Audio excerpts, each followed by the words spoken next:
সকাল সকালই উঠে পড়লাম।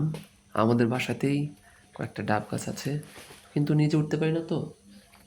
আর এখন আমার বউটা প্রেগনেন্ট, তাই ওর জন্য নিয়মিত ডাব খাওয়াটা খুবই দরকার। 70 বছরের মুরব্বী আমাদের পাশেই থাকে।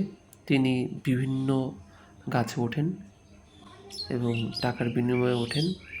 তিনি খুব পারদর্শী এবং তাকেই আমি গতকালকে ডেকেছিলাম আমাদের গাছ থেকে ডাব পেড়ে দেওয়ার জন্য। উনি আজকে এসেছে এবং ডাব তিনি সংগ্রহ করছেন।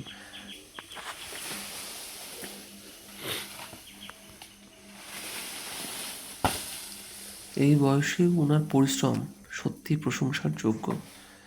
এই ছোট ছোট সাহায্যই আসলে অনেক বড় ভালোবাসা। মানুষ এখনো মানুষের পাশে আছে। একটা ডাব, কিন্তু এর ভেতরে আছে যত্ন আর ভালোবাসা। আমার বউ আর আমাদের আসতে থাকা ছোট অতিথির জন্য এই ছোট্ট চেষ্টা। দোয়া করবেন যেন ওরা দুজনই সুস্থ থাকে।